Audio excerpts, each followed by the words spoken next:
Hello. हाँ, सुन पा रहे हो आप लोग? मुझे सुन पा रहे हो तो कमेंट करोगे? सुन पा रहे हो क्या? सुन पा रहे हो आप लोग? आवाज आ रही है मेरी? आवाज आ रही हो तो कमेंट सेक्शन में कमेंट करेंगे ताकि मैं क्लास आरंभ करूं। सुन पा रहे हो?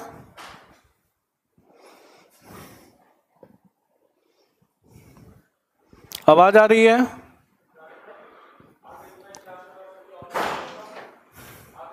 आवाज आ रही है क्या? कमेंट सेक्शन में कमेंट करेंगे यदि आवाज जा रही हो तो। ओके। पिछली क्लास में हमने किया था, क्रिया की बात की थी और मैंने क्रिया को बताया था कि कैसे क्रिया को हम पहचाने और मुख्यतः अकर्मक सकर्मक को हम कैसे पहचाने। हम अकर्मक सकर्मक को कैसे पहचाने और अकर्मक सकर्मक को पहचानने का तरीका क्या था, यह भी मैंने बताया था। ठीक है। और एक बात ध्यान रखो कि अकर्मक सकर्मक पहचानने के लिए जो आप टेक्निक यूज करते हो क्या का, वो तो ठीक ही है, उसके अलावा भी मैंने टेक्निक बताई थी। तो मेरे अनुसार या मेरे मतानुसार आप लोग प्रश्न को कर पा रहे हो क्या? आप लोग प्रश्न को कर पा रहे हो? क्रिया के प्रश्न को आप लोग कर पा रहे हो क्या? कमेंट करोगे? क्रिया के प्रश्न को कर पा रहे हैं आप लोग? कोई परेशानी तो नहीं हो रही है क्रिया के प्रश्नों को करने में? कोई परेशानी तो नहीं हो रही है क्रिया के प्रश्नों को करने में? अगर परेशानी हो रही है तो मुझे व्हाट्सएप करें, टेलीग्राम करें या चलिए हम बात करेंगे क्रिया विशेषण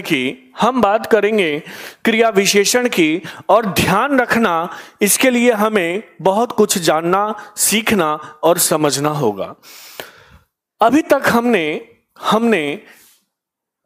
संज्ञा किया, जो विकारी शब्द में संज्ञा किया, सर्वनाम किया, विशेषण किया और क्या किया? क्रिया किया। संज्ञा, सर्वनाम और विशेषण और क्रिया किया। ये चारों किसके अंतर्गत आते हैं? विकारी के अंतर्गत आते हैं। किसके अंतर्गत आते हैं? विकारी शब्द के अंतर्गत आते हैं। ध्यान रखना, किसके अंतर्गत आते हैं? विकारी शब्द के अंतर्गत आते हैं। बात अब हम करते हैं अविकारी की। किसकी बात करते हैं बच्चों? अविकारी की। ठीक है, अविकारी शब्द। तो आपसे पूछा जाता है कि प्रयोग के आधार पर तद्धित क्रिया उपसर्ग, तद्धित क्रिया जो संज्ञा, सर्वनाम और विशेषण से बनी क्रिया होती है वो तद्धित क्रिया कहलाती है। जो दीपचंद, जो संज्ञा, सर्वनाम और विशेषण से बनी क्रियाएं होती हैं वो तद्धित क्रिया कहलाती हैं। मुख्यतः जब हम उपसर्ग करते तो ये और क्लियर हो जाता। ठीक है, सुनो, अविकारी शब्द क्या है? तो अविकारी शब्द के अंतर्गत ध्यान देना, क्रिया विशेषण। अविकारी शब्द के अंतर्गत क्रिया विशेषण, उसके बाद संबंध बोधक अव्यय। ध्यान देना, मैं यहां एकदम अलग कंसेप्ट बताने वाला हूं। संबंध बोधक अव्यय, उसके बाद है समुच्चय बोधक अव्यय, और उसके बाद है विस्मयादि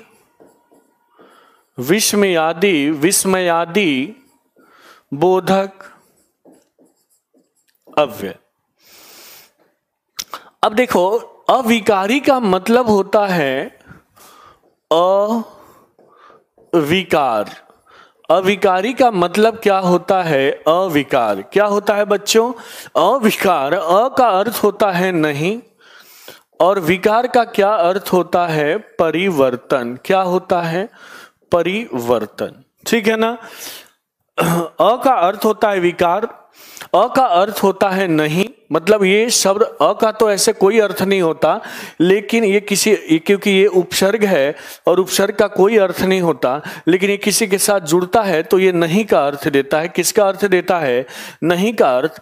और विकार का अर्थ परिवर्तन, अर्थात जिसमें परिवर्तन नहीं हो, जिसमें परिवर्तन नहीं हो, अर्थात अर्थात अर्थात लिंग, ध्यान देना, अर्थात लिंग वचन, लिंग वचन, लिंग वचन, काल और कारक, चार के अनुसार परिवर्तन होता है किसी भी शब्द में। आपसे पूछा जाएगा किसी भी शब्द में परिवर्तन किन किन कारणों से होता है, किसी शब्द में परिवर्तन किन किन कारणों से होता है, क्या किसी शब्द में परिवर्तन किन किन कारणों से होता है?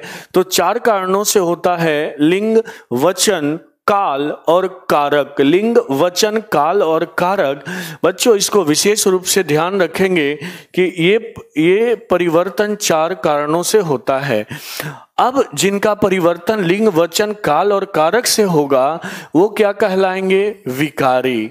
यानी कि सुन लो, जिनमें परिवर्तन लिंग वचन काल और कारक के कारण होगा वो क्या कहलाएंगे? विकारी।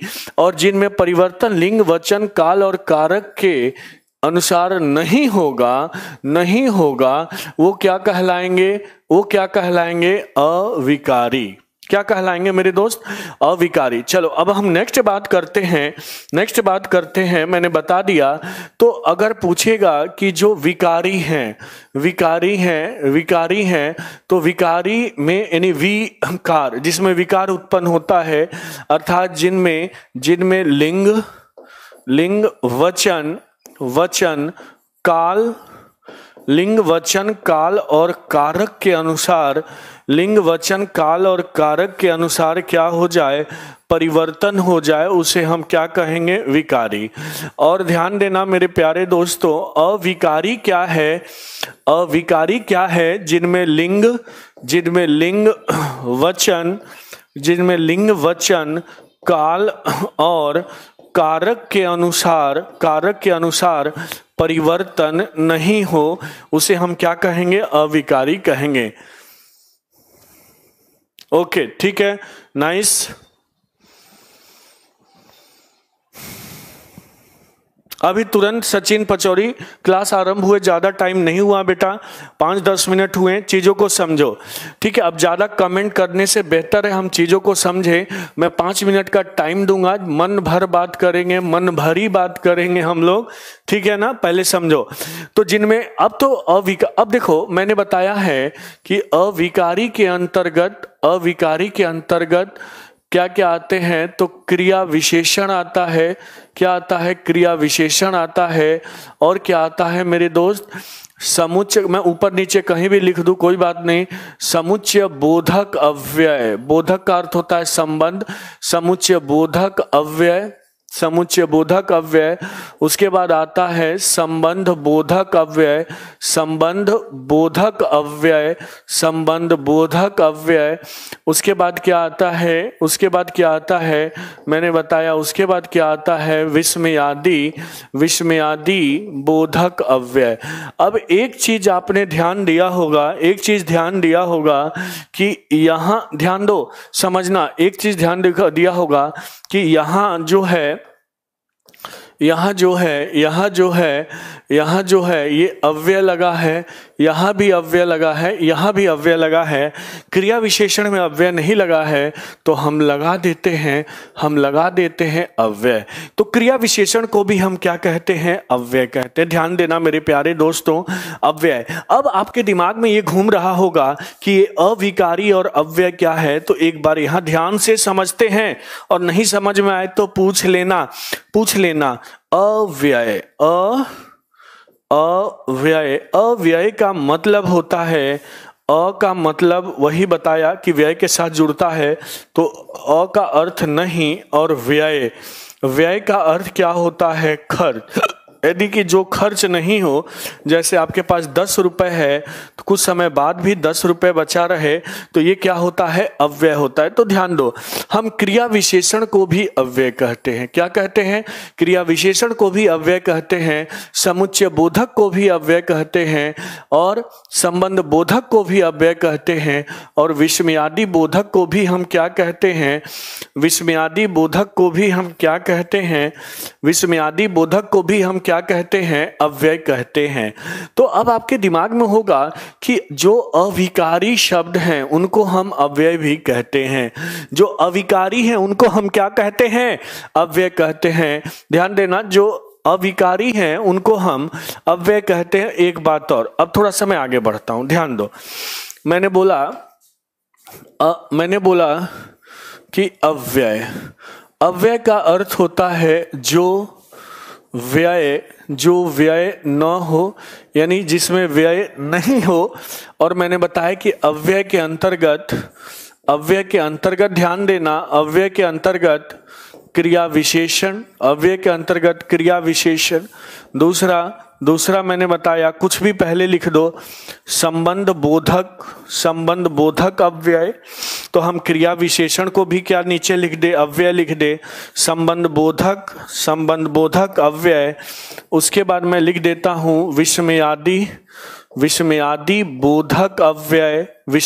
बोधक अव्यय, और उसके बाद है समुच्चय बोधक अव्यय। अब इसके बाद ध्यान देना, अव्यय के अलावा, अव्यय में इसके अलावा उपसर्ग भी आते हैं,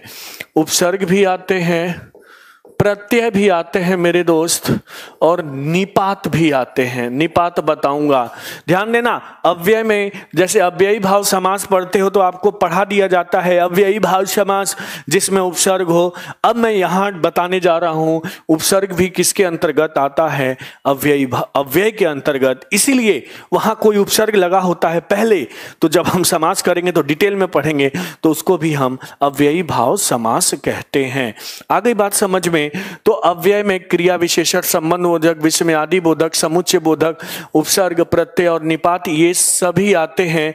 लेकिन अगर आपसे पूछेगा कि अविकारी शब्द कितने होते हैं, तो मेरे दोस्त 4 ही लिखना है। अविकारी शब्द कितने होते हैं? तो 4 ही लिखना है। क्या लिखना है? 4 लिखना है।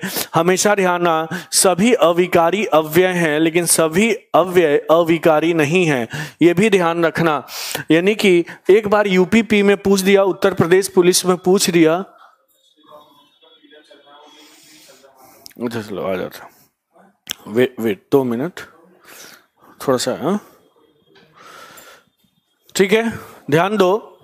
तो ये जो है मैंने बताया कि क्रिया विशेषण, संबंध बोधक, विस्मयादि बोधक, समुच्चय बोधक, उपसर्ग, प्रत्यय, निपात, ये सब किसके अंतर्गत आ जाएंगे? अव्यय के अंतर्गत। लेकिन अगर पूछे कि अविकारी शब्द कौन कौन से हैं, तो अविकारी शब्द केवल और केवल कितने हैं? केवल और केवल कितने हैं? 4 हैं। ठीक है ना? चलो, थोड़ा सा टेक्निकल प्रॉब्लम आ गई है, ठीक है ना? क्लास 5 मिनट बाद पुनः आरंभ होगी।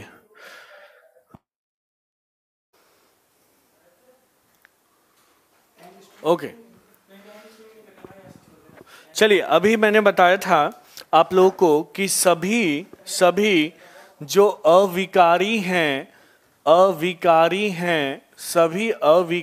हैं वो अव्यय भी हैं। क्या है मेरे प्यारे बच्चों?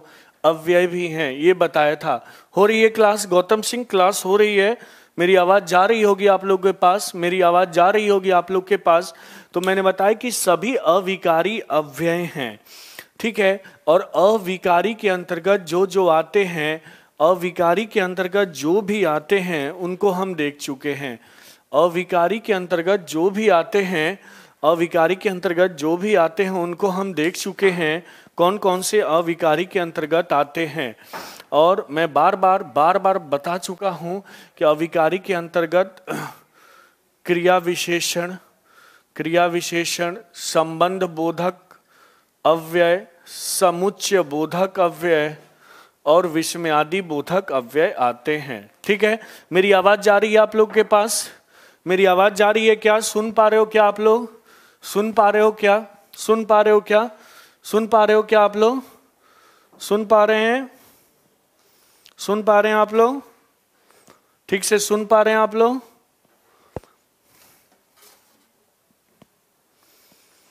सुन रहे हो क्या? आवाज जा रही है मेरी?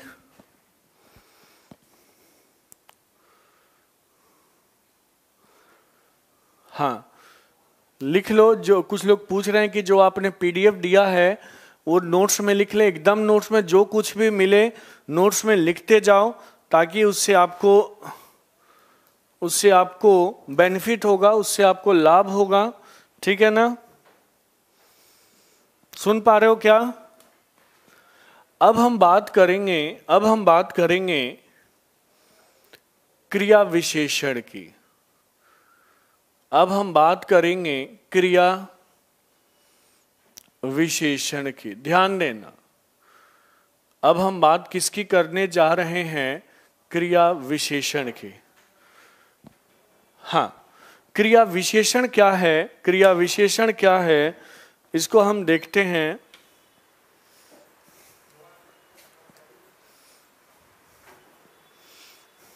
ब्लैक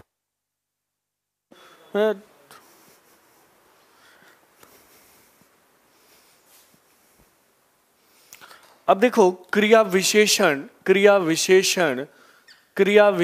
क्या है? तो आपने पढ़ा होगा, जिसकी वीडियो बफरिंग हो रही है, हो सकता है जिसकी वीडियो बफरिंग हो रही है, नेट की प्रॉब्लम है, नेटवर्क की प्रॉब्लम है। अब जरा समझने पे ध्यान दीजिए। क्रिया विशेषण यानी कि सबसे पहले क्रिया विशेषण एक अविकारी शब्द है। क्या है क्रिया विशेषण? अविकारी शब्द है। अर्थात क्रिया विशेषण पे न तो लिंग का प्रभाव पड़ता है, न तो कारक का प्रभाव पड़ता है, न तो काल का प्रभाव पड़ता है, और न ही वचन का प्रभाव पड़ता है। लिंग, कारक, काल और वचन का प्रभाव नहीं पड़ता। ध्यान रखिएगा, प्रभाव नहीं पड़ता। ठीक है। अब जैसे मैं एक एग्जाम्पल देता हूं कि राधा, इधर लिख रहा हूं मैं, राधा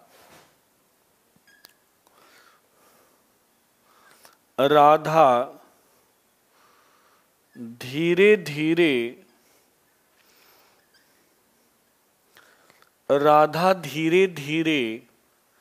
चलती है। ध्यान देना, राधा धीरे धीरे चलती है। अब यहां चलना क्रिया है। क्या है मेरे दोस्त? चलना क्रिया है। और क्रिया की विशेषता कौन बता रहा है? धीरे धीरे। क्रिया की विशेषता कौन बता रहा है? धीरे धीरे। तो ये धीरे धीरे जो हो गया, ये क्या हो गया? क्रिया विशेषण। ध्यान रखिए, क्या हो गया? क्रिया विशेषण हो गया। ठीक है।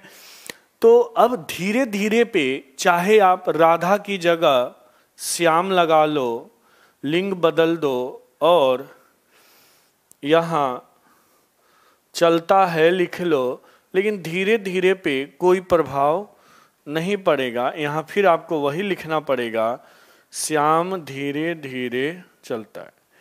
या तुम वचन बदल लो, वे धीरे धीरे चलता है, या वे धीरे धीरे चलते हैं, वह धीरे धीरे चलता है। कुछ भी कर लो।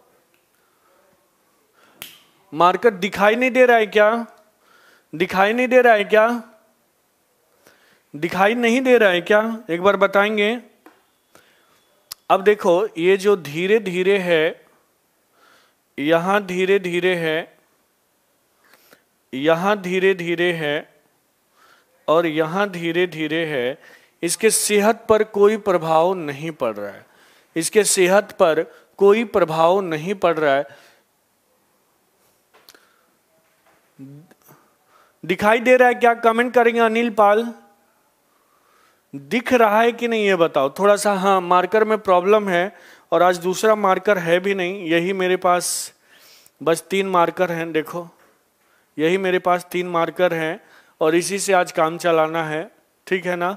तो आप लोग कोऑपरेट करो अगर दिखाई दे रहा है, नहीं तो अन्यथा होगा क्या, क्लास को सस्पेंड करना पड़ेगा, ठीक है ना? तो अच्छा क्लियर नहीं है, एकदम क्लियर नहीं है।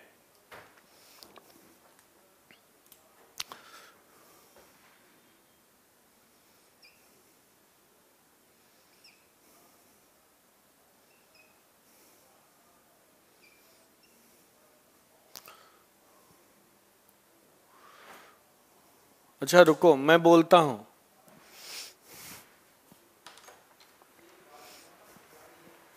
इधर आना।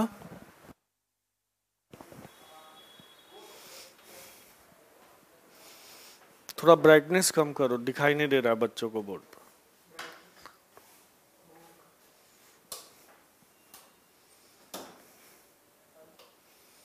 दिखाई दे रहा है? चलो अब यानी कि धीरे धीरे को हम क्या कहेंगे? हाँ, 360 डिग्री रिजोल्यूशन पे दिख रहा है बोल रहे हैं, तो आप लोग भी 360 डिग्री रिजोल्यूशन कर लीजिए ताकि दिखे थोड़ा सा। कोई कंप्यूटर जी कोई अलग मार्कर है क्या? ब्लैक कलर का मार्कर है क्या? हमारी टेक्निकल टीम भी दिलो जान से लगी होती है आप लोग के लिए, हम लोग तो पढ़ाते हैं। चलिए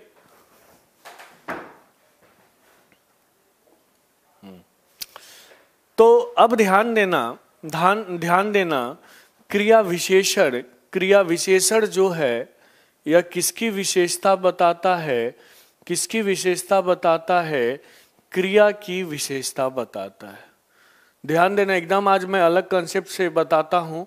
क्रिया की विशेषता बताता है, ठीक है? किसकी विशेषता बताता है? नहीं, डिजिटल बोर्ड थोड़ी सी प्रॉब्लम आ गई उसमें टेक्निकल, इसलिए वहां से हट गया मैं, ठीक है ना? फिर कल डिजिटल बोर्ड पे पढ़ेंगे, ठीक है ना? तो यह क्रिया की विशेषता बताता है। क्लियर हुआ? क्लियर हुआ? यहां तक क्लियर हुआ? अब यानी कि ध्यान दो, इस पे प्रभाव नहीं पड़ रहा है, ठीक है? धीरे धीरे धीरे धीरे धीरे धीरे, ठीक है ना? अब थोड़ा सा बातें नहीं, चीजें समझ में आई क्या? चीजें समझ में आ गई क्या? कि मैंने बताया कि क्रिया विशेषण अव्यय भी है, लेकिन अगर पूछेगा विकारी शब्दों की संख्या तो 4 बताओगे, अव्यय की संख्या नहीं पूछेगा। एक बार यूपी में पूछा था अव्यय की संख्या और ऑप्शन 4 ही माना था, ऑप्शन 4 माना था दीपचंद। तो आप थोड़ा सा दिमाग में रख लेना कि अगर यूपी में अव्यय पूछता है तो 4 लिख देंगे, लेकिन अव्यय 4 से ज्यादा होते हैं क्योंकि क्रिया विशेषण वाले चारों अव्यय हो गए, फिर उपसर्ग भी हो गया, प्रत्यय भी हो गया और निपात भी हो गया, ठीक है ना?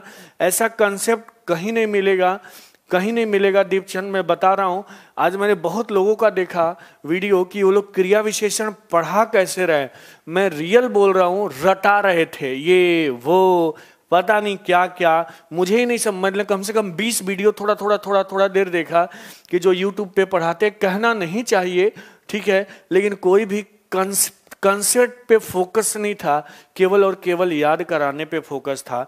तो अब देखो यहां तक क्लियर है। अब ध्यान देना, ध्यान देना, ध्यान देना। अब एकदम याद नहीं करना है, याद नहीं करना है, एकदम इसको समझना है। क्या करना है? इसको समझना है। ध्यान देना मेरे दोस्तों। अब हम करेंगे कि क्रिया विशेषण करता क्या है, इसकी व्याकरण में आवश्यकता क्यों हुई, क्रिया विशेषण की व्याकरण में आवश्यकता क्यों हुई। तो पहला जैसा दीपचंद बता रहे हैं, दीपचंद बता रहे हैं कि सर यह क्रिया की क्या बताता है? विशेषता बताता है। क्या क्रिया की विशेषता कौन बताता है? क्रिया की विशेषता क्रिया विशेषण। दूसरा ध्यान देना, यह यह क्रिया के निषेध को भी बताता है। ध्यान देना मेरे दोस्त, क्रिया के निषेध, जैसे जैसे आप कहीं जाते हो, कोई बोलता है मत जाओ, कोई बोलता है मत जाओ, देखो मत जाओ, तो जाना क्या है मेरे दोस्त, क्रिया है।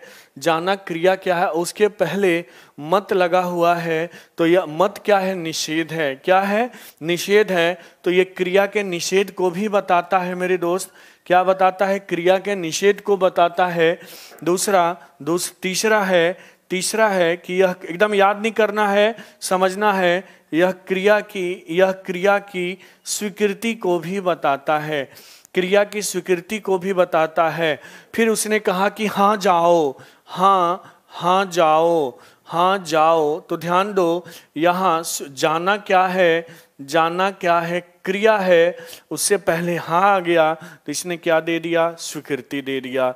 उसके बाद यह क्रिया की स्वीकृति को बताता है, क्रिया के निषेध को बताता है, क्रिया की विशेषता को बताता है। फिर क्रिया के समय को भी बताता है, समय को हम काल भी कहते हैं। क्या कहते हैं, काल कहते हैं।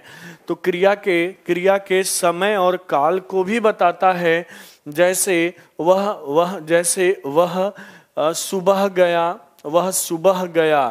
सुबह गया, ध्यान दो, तो जाना क्या है, क्रिया है, और सुबह क्या है, समय या काल है।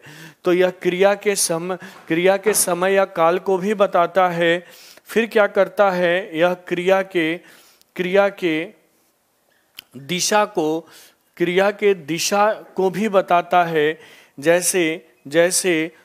जैसे वह उत्तर की ओर गया, यह उत्तर गया, पूरब गया, तो यहाँ उत्तर क्या है, दिशा या इसको हम स्थान भी कहते हैं। क्या कहते हैं मेरे दोस्त, दिशा या स्थान कहते हैं। उसके बाद मैं लिखता हूँ, यह क्रिया के मात्रा को भी बताता है, क्रिया के मात्रा को भी बताता है। जैसे वह बहुत पढ़ती है, वह बहुत पढ़ती है, वह बहुत पढ़ना क्या है, क्रिया है, और बहुत क्या है, मात्रा है। तो यह क्रिया के क्या बताता है, मात्रा को भी बताता है। क्रिया के किसको बताता है, क्रिया के मात्रा को भी बताता है। उसके बाद है, क्रिया के मात्रा के बाद यह क्रिया के होने के ढंग को भी बताता है, क्रिया के होने का ढंग भी बताता है। जैसे वह तेज दौड़ता है, तो तेज दौड़ता है, तो दौड़ना क्या है मेरे दोस्त, क्रिया है, और क्रिया से पहले तेज आ गया, तो ये ढंग हो गया कि किस ढंग से दौड़ता है। तो यह क्रिया के होने के ढंग को भी बताता है। तो अब एक बार फिर से हम समझते हैं, और एक और है कि यह क्रिया के संदेह को भी बताता है। संदेह को, जैसे शायद आए, मतलब आना क्या है, क्रिया है, और शायद क्या है, संदेह है। शायद क्या है, संदेह। तो अब आपसे पूछा जाए, देखो याद करने की कोई आवश्यकता नहीं है, ध्यान दो। मैंने बताया क्रिया विशेषण जो है, यह क्रिया की विशेषता, क्रिया की विशेषता, क्रिया के निषेध, क्रिया की स्वीकृति, क्रिया के समय, क्रिया के दशा, क्रिया की मात्रा, क्रिया के होने का ढंग, इन सब को बताता है।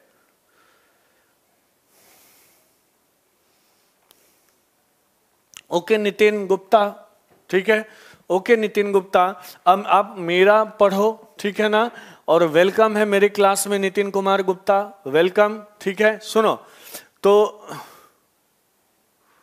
ओके, मैं बोल दूंगा नितिन कुमार गुप्ता। अब देखो क्रिया विशेषण, ये बातें समझ में आई क्या, यह क्रिया की विशेषता, तो विशेषता में क्रिया के निषेध, क्रिया की स्वीकृति, क्रिया के समय या काल, क्रिया के दशा या स्थान, क्रिया की मात्रा, क्रिया के समय और काल, क्रिया की दिशा, क्रिया की मात्रा, की लगा दो, क्रिया स्त्रीलिंग है, क्रिया की होने के ढंग को बताता है। ठीक है ना, आ गई बात समझ में? समझ में बात आ गई नितिन? नितिन समझ में आ गई बात?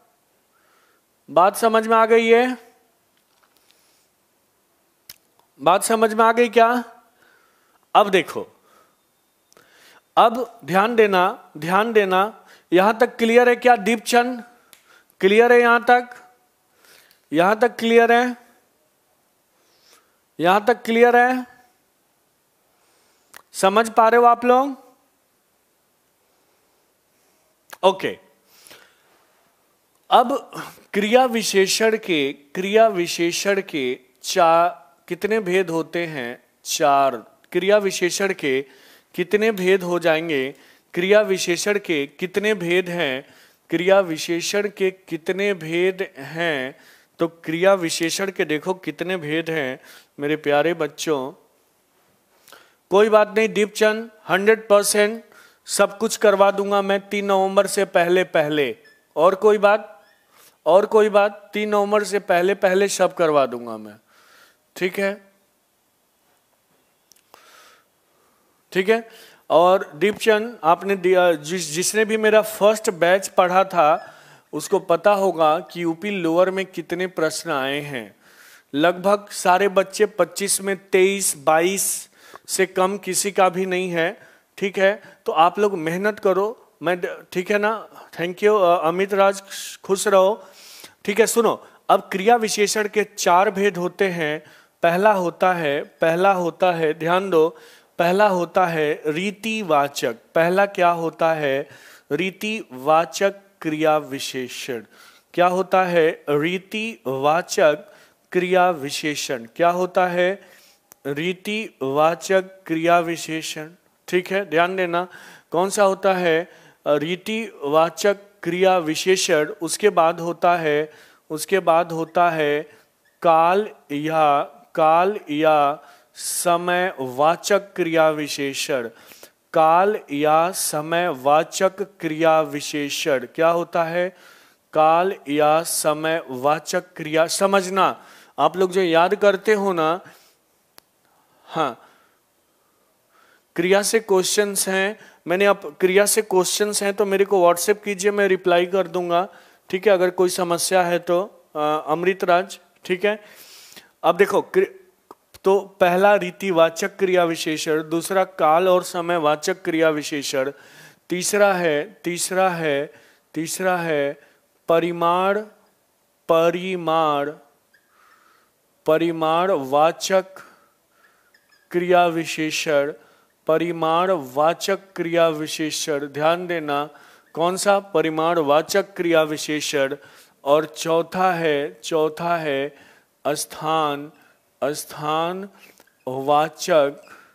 स्थानवाचक क्रिया विशेषण। ठीक है, तो क्रिया विशेषण के कितने भेद हो गए? कमेंट करेंगे, क्रिया विशेषण के कितने भेद हो गए? क्रिया विशेषण के कितने भेद हो गए बताएंगे? क्रिया विशेषण के कितने भेद हैं? कितने भेद हैं? कमेंट कीजिए, क्रिया विशेषण के कितने भेद हैं?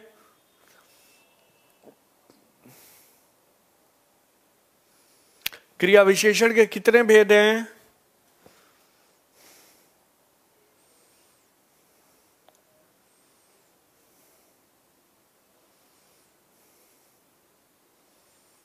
चार, एकदम सही बताया। क्रिया विशेषण के 4 भेद है। दीपचंद का राइट आंसर है, और भी लोगों का, सभी का राइट आंसर है, जितने लोग भी कमेंट कर रहे हैं। और जब मैं बोलूं तो कमेंट किया करो ताकि जुड़े रहो। हमेशा क्लास 2 वे कम्युनिकेशन होता है, अब तो 3 वे कम्युनिकेशन है। कंटेंट हम और आप हमेशा जुड़े हो। कमेंट जरूर करो, जब भी मैं पूछूं कमेंट जरूर करो। तो अब देखो क्रिया विशेष, अब मैं कुछ पूछूंगा, ध्यान दो। अगर मैं पूछूं कि जो रीतिवाचक क्रिया विशेषण है, कालवाचक क्रिया विशेषण है, परिमाणवाचक क्रिया विशेषण है, स्थानवाचक क्रिया विशेषण है का, अगर मैं पूछूं कि काल और समय में क्या आएगा, तो आप बोल दोगे कि सर वह सुबह गया। ये किस में आ जाएगा? क्रिया के समय या काल किस में आ जाएगा? कालवाचक विशेषण में। क्रिया के समय और काल किस में आ जाएगा? कालवाचक में। रीति, अब सुनो, परिमाण में क्या आ जाएगा? वह बहुत पढ़ती है। बहुत क्या है? ये परिमाण है। बहुत क्या है? परिमाण है। अब देखो स्थान में क्या आ जाएगा? वह उत्तर गया, वह वहां गया, वह वहां गया, तो वहां भी क्या है? ये क्या है? स्थान है। बाकी जो भी बचेंगे, बाकी जो भी बचे, रीति का अर्थ ढंग होता है। रीति का अर्थ क्या होता है? ढंग होता है। तो ध्यान दो, बाकी जो भी दीपचंद बचेंगे ना, वो रीति में आ जाएंगे।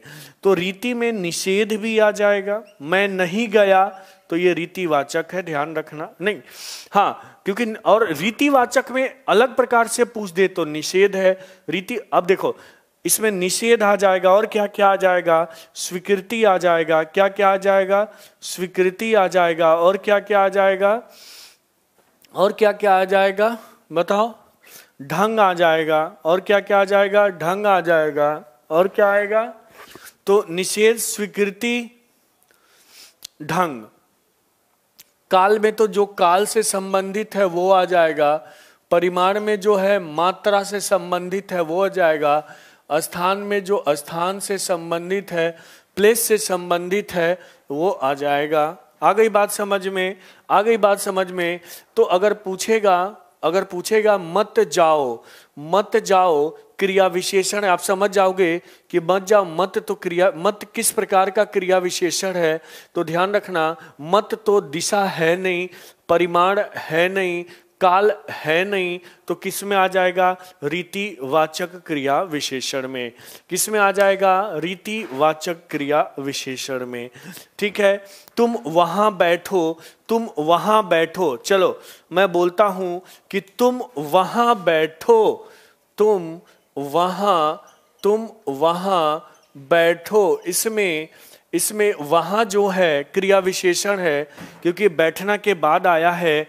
तो बताओगे ये किस प्रकार का क्रिया विशेषण है? तुम वहां बैठो, तुम वहां बैठो में वहां किस प्रकार का क्रिया विशेषण है? तुम वहां बैठो में वहां जो है किस प्रकार का क्रिया विशेषण है, बताने का कष्ट करेंगे। अब चारों क्रिया विशेषण में किस प्रकार का क्रिया विशेषण है? तुम वहां बैठो, बताएंगे, कमेंट करेंगे। तुम वहां बैठो में वहां किस प्रकार का क्रिया विशेषण है? कमेंट करो।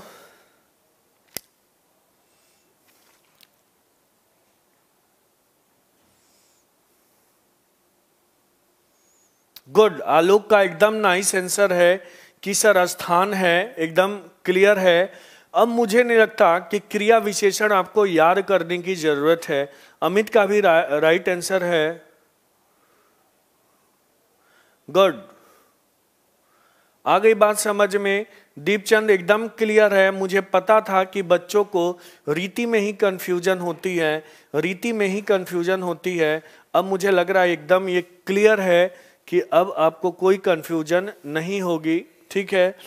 अगर मैं पूछूं, चलो सब मिलके बताएंगे। मैं पूछूं, मैं चलो अब मैं बोल रहा हूं, ध्यान देना। मैं नहीं जाऊंगा, मैं नहीं जाऊंगा, वाक्य में नहीं किस प्रकार का क्रिया विशेषण है? मैं नहीं जाऊंगा वाक्य में नहीं किस प्रकार का क्रिया विशेषण है? मैं नहीं जाऊंगा वाक्य में नहीं किस प्रकार का क्रिया विशेषण है? कमेंट करेंगे।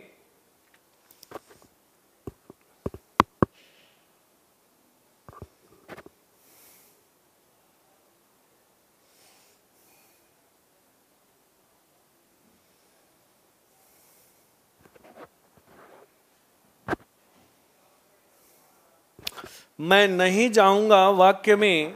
गुड, मोहम्मद दाऊद एकदम सही, नाइस मोहम्मद दाऊद। अब मोहम्मद दाऊद भी बहुत अच्छा इंप्रूव कर रहे हो आप, मुझे बहुत खुशी हो रही है।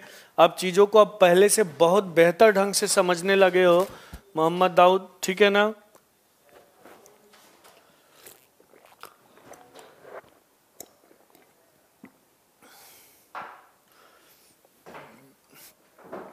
अनिल पाल का भी सही आंसर है, अनिल पाल का भी सही आंसर है, दीपचंद का भी सही आंसर है, सब लोगों का राइट आंसर है। चलो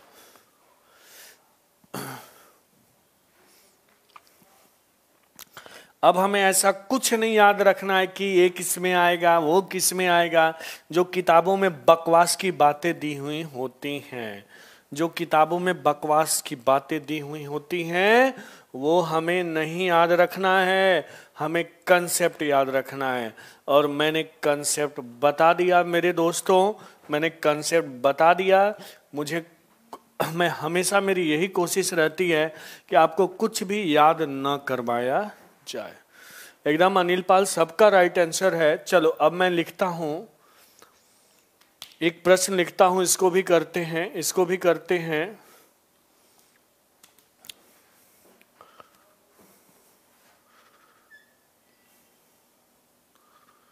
नल से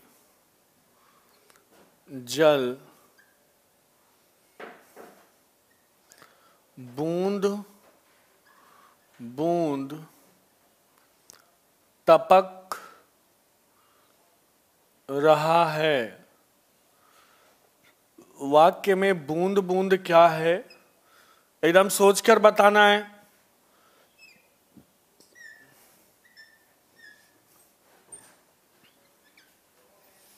परिमाण, रीति, स्थान,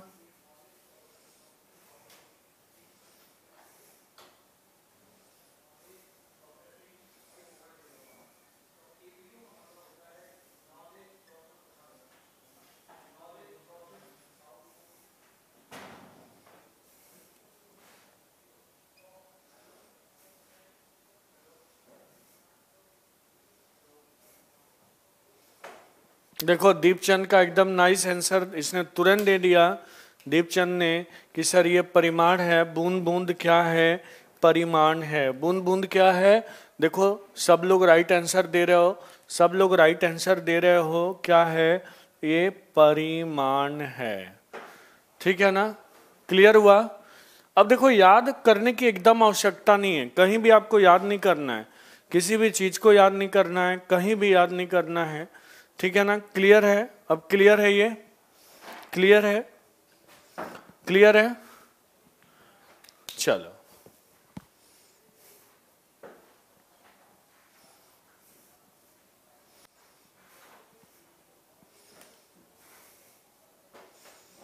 मैंने लिखा वह तेज, वह तेज दौड़ता है। वाक्य में तेज क्या है, तेज क्या है,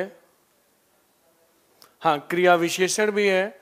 वह तेज दौड़ता है, वाक्य में तेज क्या है, ऑप्शन दे रहा हूं मैं, रीति, रीतिवाचक। दूसरा ऑप्शन है स्थान, स्थान को दिशा भी दे देगा, दिशावाचक।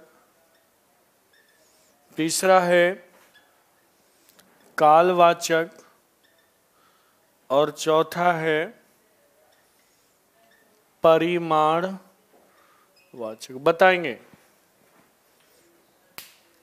देखो आंसर लिखते ही, क्वेश्चन लिखते ही आंसर आ गया। ये क्या है, रीतिवाचक क्रिया विशेषण है।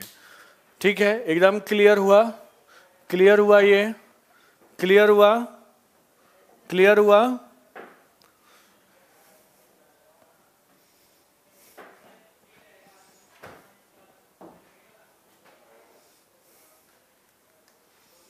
तेज दिशा कैसे होगी दीपचंद, वह तेज दौड़ता है, इसमें दिशा कौन सा सेंस से आ गया यार दीपचंद, दिशा कौन से सेंस से आ गया बता दो।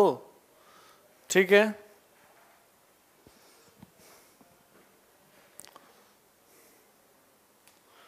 चलो अब मैं कुछ एक क्वेश्चन कल जो पढ़ाया था उससे देता हूं, आप बताना ये अकर्मक है या सकर्मक। ठीक है, क्रिया विशेषण हमने कंप्लीट कर लिया, कंसेप्ट मैंने बता दिया, नोट्स में लिख लेना, नोट्स में लिख लेना।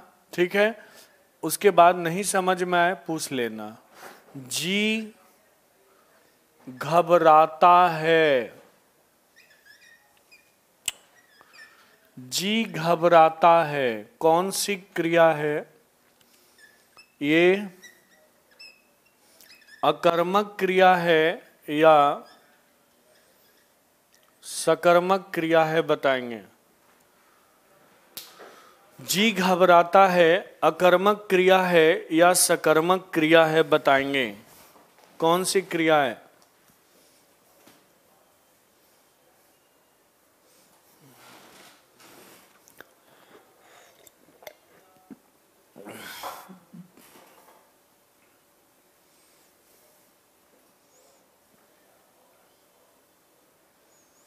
एकदम शुभम ने बोला है अकर्मक। और लोग क्या बोलते हैं देखते हैं।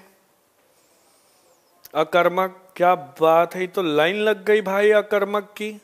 सब लोग सही हैं। Big hand for Amit, Mohammed Dawood, Deepchand, Shubham Dikshit. ठीक है, बहुत अच्छे, बहुत अच्छा कर रहे हो आप लोग। विमल प्रधान बेटा सकर्मक नहीं है, ये क्रिया स्वतः हो रही है। विमल प्रधान एक बार पुनः वीडियो देखें। अनिल पाल एक बार पुनः वीडियो देखें। जी घबराता है, यहाँ क्रिया स्वतः हो रही है।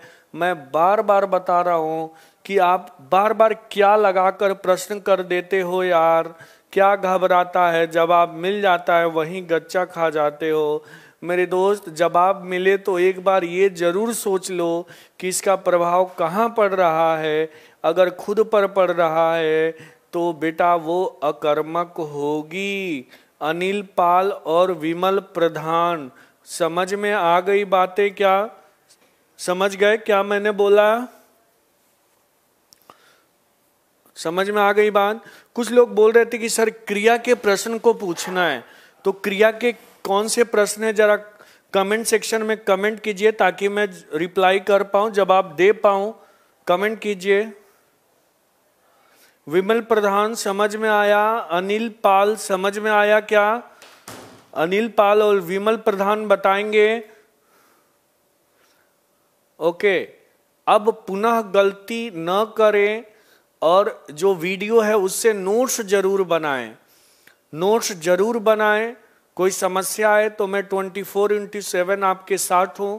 कमेंट सेक्शन में कमेंट करें या मेरे को टेलीग्राम और व्हाट्सएप करें, मैं नंबर दे चुका हूं। ठीक है ना? अनिल पाल आपको समझ में आ गया? गुड, दोनों लोग का आ गया। Yes sir, yes sir. अब मैं नेक्स्ट, अगर किसी को कोई समस्या है क्रिया में, कुछ किसी ने शायद अमृत सिंह या अमृत पाल या कुछ ऐसा था नाम, उन्होंने बोला था कि सर क्रिया के कुछ प्रश्न हैं, तो कुछ क्रिया के जो प्रश्न हैं वो कमेंट करें ताकि मैं। Thank you Amit. ठीक है, और अमित आप अपने दोस्तों से भी बताइए ताकि ज़्यादा से ज़्यादा एडमिशन हो और मुझे भी आर्थिक लाभ भी मिले। पढ़ा तो मैं रहा ही हूँ, तो आपके जितने भी दोस्त हैं, मैं तो अपना कार्य कर ही रहा हूँ। ठीक है, तो आप भी अपना कार्य करिए। एक शिक्षक के लिए उसका जो स्टूडेंट होता है वो पूंजी होता है। आप 10 से बोलिए, 10 100 से बोलेगा। ठीक है, आपसे विनम्र निवेदन है, यदि मैं आपको लग रहा है कि नहीं किसी दूसरे को मैं लाभान्वित कर सकता हूँ तो दिल से उसको बताइए। ठीक है ना? क्योंकि आपका कुछ नहीं जाएगा, वो बंदा हो सकता है अच्छा कर ले, अच्छा पास हो जाए, तो इससे अच्छी बात क्या होगी कि आपका दोस्त भी पास हो जाए और आप भी पास हो जाए। ठीक है ना?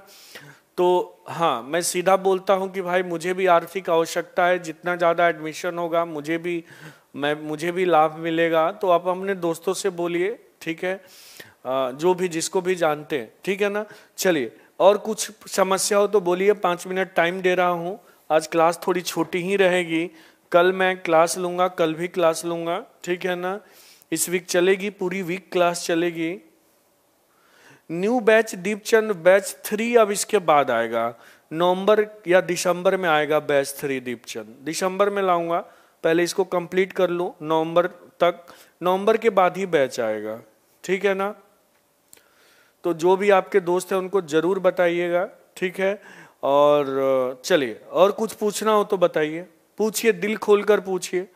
आज हमने कुछ कम ही पढ़ाई की, लेकिन जो किया वो ठोस किया। अब क्रिया विशेषण कभी गलत नहीं होगा, अब क्रिया विशेषण कभी गलत नहीं होगा। मोहम्मद दाऊद, थैंक्स अमित। चलिए और कोई बताए मुझे।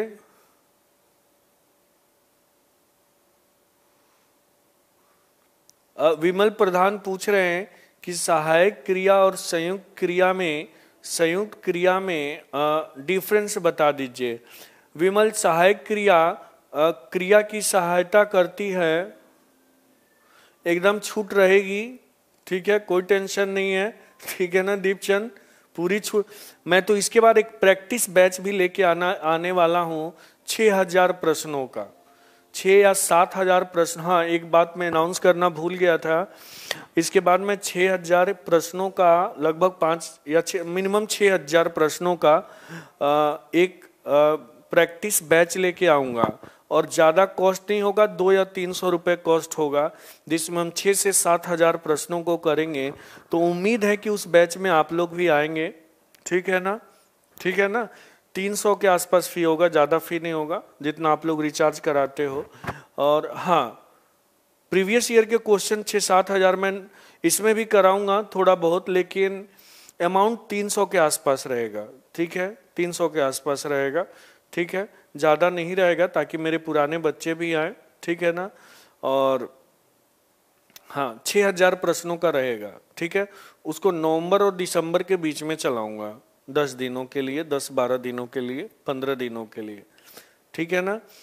तो ज़्यादा नहीं, मैं बताया ना 300 से ज़्यादा रखूंगा ही नहीं, ठीक है। 100% 299 या 300 इसी के आसपास रहेगा, ठीक है ना। तो और 15-20 दिन के लिए होगा, 6000 प्रश्नों का होगा, ठीक है। तो आप तैयार रहिए उसके लिए भी। और बीच बीच में तो ये प्रश्न हम कर ही रहे हैं, आपको नोट्स और PDF भेज ही रहा हूँ मैं, ठीक है। और कुछ पूछना हो तो पूछिए, क्योंकि अब कल हम करेंगे, कल मैं फिर डिटेल से, अभी टाइम ऐसे है कम, और मैं आधा अधूरा पढ़ाना नहीं चाहता, और मेरा कभी उद्देश्य नहीं रहता है कि जल्दी से बिना समझाए कोर्स कंप्लीट कर दो। तो कल हम करेंगे संबंध बोधक, समुच्चय बोधक और विस्मयादि बोधक। संबंध बोधक, समुच्चय बोधक और विस्मयादि बोधक कल हम कंप्लीट कर लेंगे।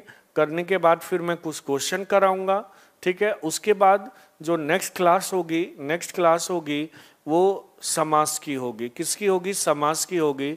तो अब आज से ही आप लोग समास पढ़ना शुरू कर दीजिए, जो भी डाउट है उस समय उसको लेंगे। कल के बाद समास। अब देख लो, आप लोग परेशान थे कि सर सिलेबस कैसे होगा। देखो हमने क्या क्या कर लिया, भाषा कर लिया, वर्णमाला कर लिया, संज्ञा कर लिया, सर्वनाम कर लिया, विशेषण कर लिया, क्रिया विशेषण कर लिया। यानी संज्ञा, वर्णमाला, भाषा, संज्ञा, सर्वनाम, विशेषण, क्रिया, क्रिया विशेषण, इतने टॉपिक कर लिए। उसके बाद समास कर लेंगे। समास के बाद मैं संधि करा दूंगा। संधि के बाद उपसर्ग प्रत्यय, हमारा जो मेन टॉपिक है वो हो जाएगा। उसके बाद छोटे छोटे टॉपिक चलेंगे, काल चलेगा, वर्तनी चलेगा, ठीक है ना। अब चलो आज थोड़ा सा मैं वर्तनी भी करा देता हूं आज, ठीक है। सुनो, और साथ साथ आपको होमवर्क भी देता हूं, कोई दिक्कत नहीं होगी, ठीक है, कोई दिक्कत नहीं होगी, ठीक है। सुनो, अब मैं बोलूं कि आप उज्जवल लिखो, तो आप पता है क्या लिख देते हो? ये वर्तनी मैं करा रहा हूं। वर्तनी का मतलब होता है स्पेलिंग, कैसे लिखते हैं, तो आप उज्जवल ऐसे लिख देते हो। उज्जवल ऐसे नहीं होता, उज्जवल ऐसे नहीं होता, दोनों जा आधे होते हैं, दोनों जा आधे होते। क्यों आधे होते हैं ये भी मैं बताऊंगा, क्योंकि ये व्यंजन संधि का नियम है। तो उज्जवल ऐसे नहीं लिखते, ऐसे लिखते हैं, ध्यान रखना। जैसे आपसे पूछेगा वाल्मीकि, तो कितने बच्चे ऐसे लिख देते हैं वाल्मीकि, ये गलत है।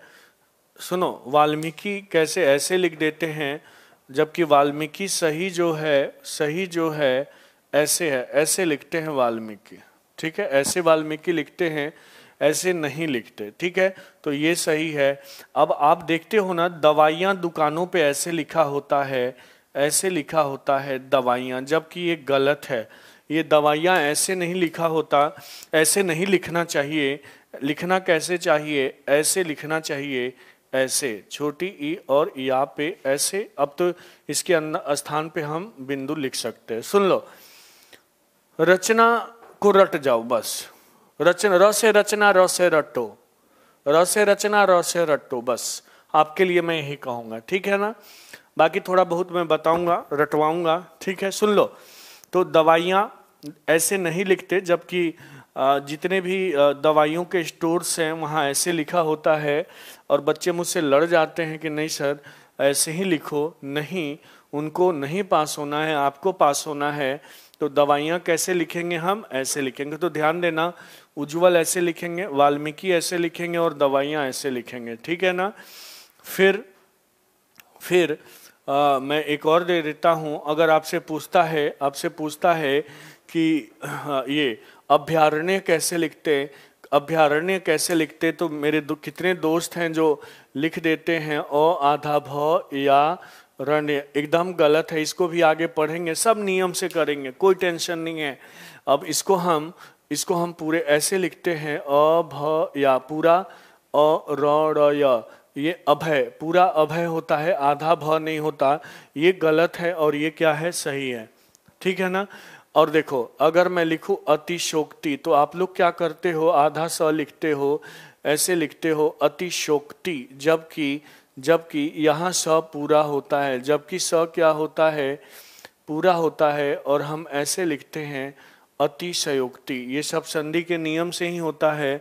अहिल्या सर लिखें, ये बोल रहे हैं दीपचंद कि अब कितनी किताबों में लिखा होता है अहिल्या ऐसे, ये गलत होता है, ध्यान रखो। अहिल्या, ये अतिशोक्ति भी गलत है, अहिल्या नहीं होता, शुद्ध शब्द है अहल्या। शुद्ध शब्द क्या है? अहिल्या। अहिल्या शब्द सही नहीं है, अहिल्या शब्द सही नहीं है। ठीक उसी तरह जैसे आप द्वारिका लिखते हो ना, द्वारिका शब्द भी गलत है। सही शब्द क्या है? सही शब्द क्या है? द्वारका। सही शब्द क्या है? द्वारका। सही शब्द क्या है? द्वारका। अच्छा, जो मैंने विलोम शब्द दिया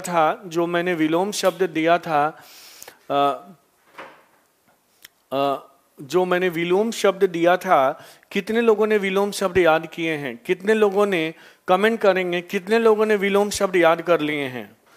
कितने लोगों ने विलोम शब्द याद कर लिए हैं? कितने लोगों ने विलोम शब्द याद कर लिए हैं? बताएंगे, कितने लोगों ने विलोम शब्द याद कर लिए हैं?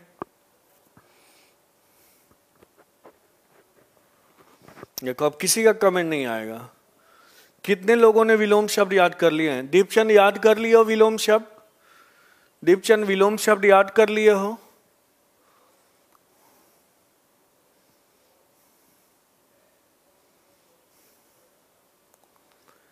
देखो, अब किसी का भी कमेंट नहीं आ रहा है, किसी ने याद ही नहीं किया। मुझे पता है ना, बस आप लोगों को क्लास चाहिए, सर क्लास क्लास क्लास, लेकिन होमवर्क एक भी नहीं होगा आप लोगों से।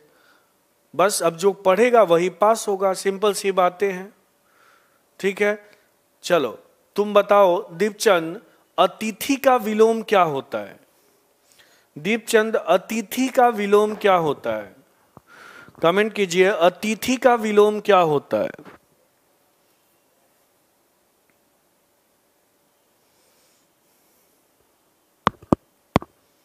अतिथि का विलोम बताइए।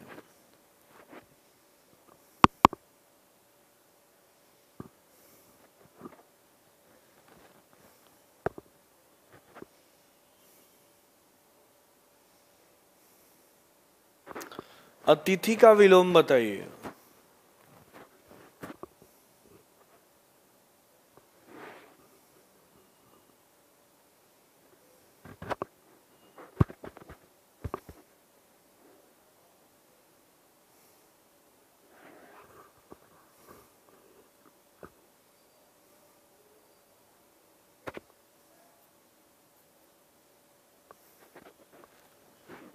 मैं वेट कर रहा हूं।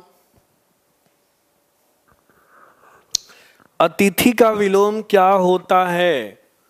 अब कल सब लोग 50 विलोम याद करके आएंगे शुरू से, यानी कि जो आपको पीडीएफ मिला है, फर्स्ट से लेकर 50 तक नंबरिंग कर लेना, और विलोम याद करके आना ऑनलाइन, अन्यथा मत आना। मैं बोल दे रहा हूं, ठीक है ना? ठीक है, कल फिर मिलते हैं हम लोग।